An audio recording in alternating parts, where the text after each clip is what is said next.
Hello, everyone, and welcome back to another Rockies Daily. I'm your host, Scott Ayers, where we're talking all things Colorado Rockies. It's Friday. I hope you're ready for the weekend because the MLB draft is here. We're going to be talking about some of the different prospects that the Rockies should be looking at with pick 10. As we head into the weekend, though, the Rockies are also playing the Giants. So we'll start today's show talking about the game that just finished as I'm recording Thursday night for the Friday show.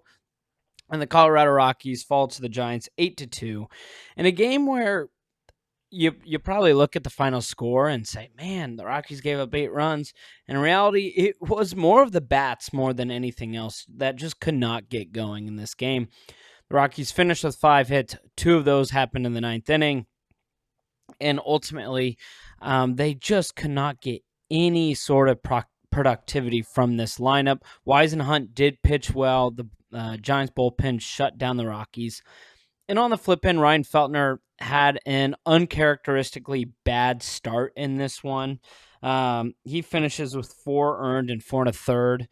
And I will give credit to, it was Victor Vodnik. He comes in and in a bases loaded situation, the 5th inning, is able to get out of it, which was massive for the Rockies, at least at the time, because it kept the game close. It was a 4-2 ball game until the 8th inning when TJ Shook gives up 5 straight hits, and all of a sudden the floodgates were open. The game was over at that point, and the Rockies lose 8-2 in a disappointing game, especially in a series where you just went toe-to-toe with the Dodgers. You played them as tight and as close as you can, and you come out here and you lay a dud in your first game in San Francisco. Tough stuff from Feltner, but I would say it's overall tougher from the lineup where you have a lot of guys who were not productive. McCarthy, Karros, and Carrig combined for an 0 for 10. Tovar goes 0 for 3, and then a couple of guys had a single hit. So tough one in this game for the Rockies.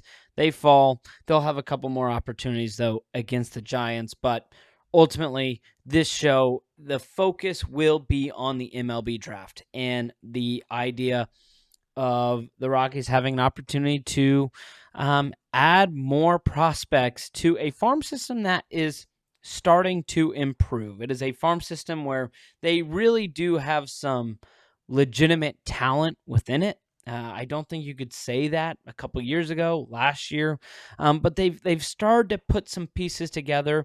Now they are calling some guys up. Gabriel Hughes just made his. I know he was called up last week, but he made his debut as a starter, where he actually looked pretty darn good after the first inning against the Dodgers. And now the Rockies will once again have a chance to add to some of the talent that they already have in a draft like this for the Rockies. The name of the game is just drafting best available.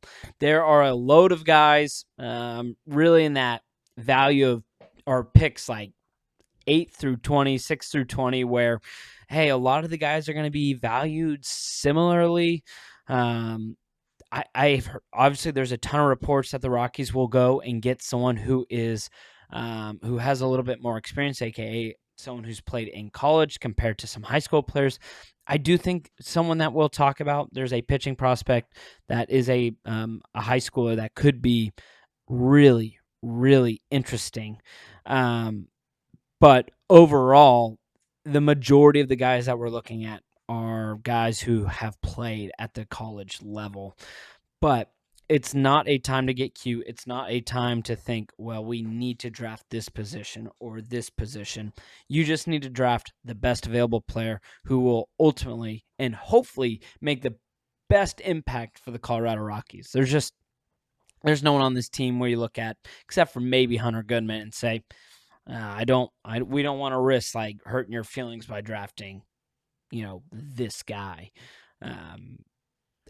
The Rockies just need to go and get who they think will help out their team, the most. And we have some hitting prospects that we'll talk about. We have some pitching prospects that we will talk about on this show, and we've talked about a couple of them. Tyler Bell is who we talked about a couple episodes ago, and he is one of a couple infielders that I think the Rockies will look to take at pick 10.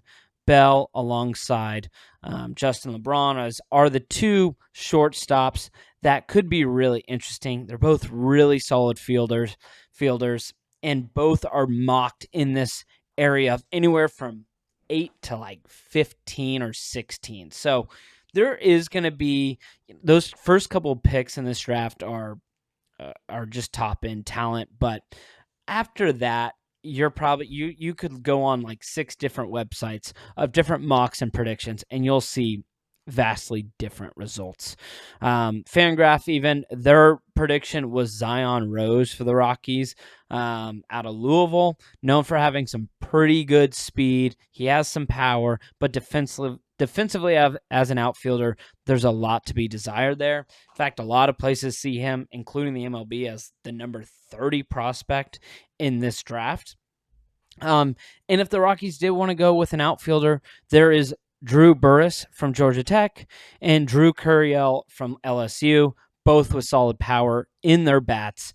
I don't know. I of this bunch, I actually like LeBron from Alabama the most out of this group. I think defensively he would be just a ton of fun to have. However, there are concerns about his bat, which that could sound like deja vu because of what we have seen with Tovar so far. But ultimately, if they choose outfielder or infielder, it's going to be someone who will take a couple years before they're called up to the major league level. All those guys that I mentioned have all played at the collegiate level, so the hope is that they'll be a little bit more MLB ready, and ready to be called up at a certain point. But it will be interesting. Again, the collegiate level, that has been what's been talked about the most when you visit